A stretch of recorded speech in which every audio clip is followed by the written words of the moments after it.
Welcome to my YouTube automotive channel. Today I have a 2011 Ford Escape, and in this very short video I will show you the horn fuse location.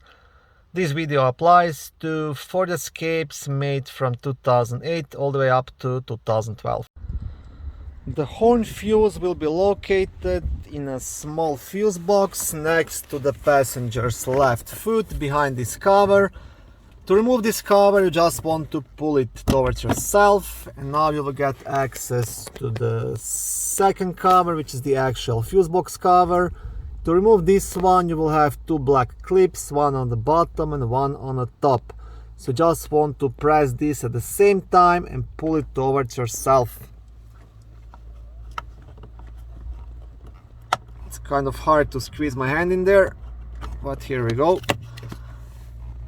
On the cover itself you will have a small fuse diagram, and on the back side you will have a small white fuse puller which you can use to remove and check any of the fuses.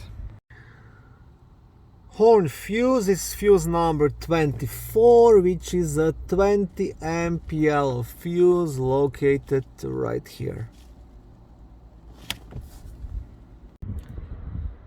Okay, thank you for watching this short video. I hope it was helpful and educational. If it was, please like it and consider subscribing to my YouTube automotive channel. On my channel there is lots of how-to videos, do-it-yourself videos, car reviews, product reviews and other similar automotive topics.